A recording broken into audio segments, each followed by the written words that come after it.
झारखंड के स्वास्थ्य मंत्री डॉक्टर इरफान अंसारी ने बिहार विधानसभा चुनाव परिणामों पर सवाल उठाते हुए पारदर्शिता की मांग की है। उन्होंने कहा कि 2 डिप्टी मुख्यमंत्रियों को समान संख्या में वोट मिलना और एक अन्य के लिए भी ऐसा ही परिणाम आना समझ से परे है। उनके अनुसार यह स्थिति मतदाताओं के बीच भ्रम पैदा कर सकती है। डॉक्टर अंसारी ने कहा कि लोकतंत्र में हर मतदाता की आवाज महत्वपूर्ण है, इसलिए चुनावी प्रक्रिया की निष्पक्षता और स्पष्टता जरूरत है।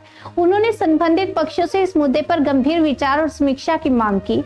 उन्होंने यह भी कहा कि जनता का भरोसा बनाए रखना लोकतंत्र की सबसे बड़ी जिम्मेदारी है, इसलिए पूरी प्रक्रिया में पारदर्शिता, सटीकता और निष्पक्षता सुनिश्चित की जानी चाहिए। मंत्री ने जनता की जागरूकता और सवाल उठाने को भी लोकतंत्र का हिस्सा बताया। बिहार राज्य के दोनों डिप्टी सीएम एक ही वोट मिला उन लोगों को। अब आगे देखिएगा, आंकड़ा देखिएगा तो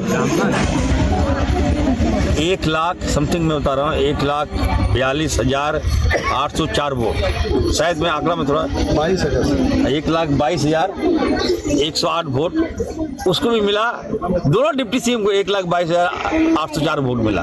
ये कैसे हो सकता है? कभी नहीं हो सकता है। ये तो चिंता का विषय है। हम जहाँ थे, चलिए थैंक गॉड मैं 1 सीट जीता, लेकिन मैं अपने आप में संतुष्ट नहीं हूँ।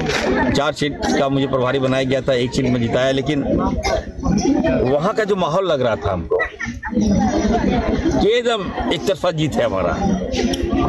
लोगों का मन भी बना दिया। लोगों ने कहा कि नहीं, हम लोग भाजपा की सरकार से त्रस्त है, नीतीश कुमार की सरकार से हम लोग त्रस्त हैं। उसके बाद भी जीत जाना, तो ये तो हमें लगता है कि हम सब तो सदमे में हैं और कैसे इससे हम लोग पार पाएंगे। लेकिन चलिए, हम लोग अभी वेट एंड वॉच कर रहे हैं। हमारे जो अध्यक्ष हैं आदरणीय खड़गे साहब ने कहा कि हम विस्तृत रिपोर्ट और जो फैक्ट है जनता के बीच हम रखेंगे।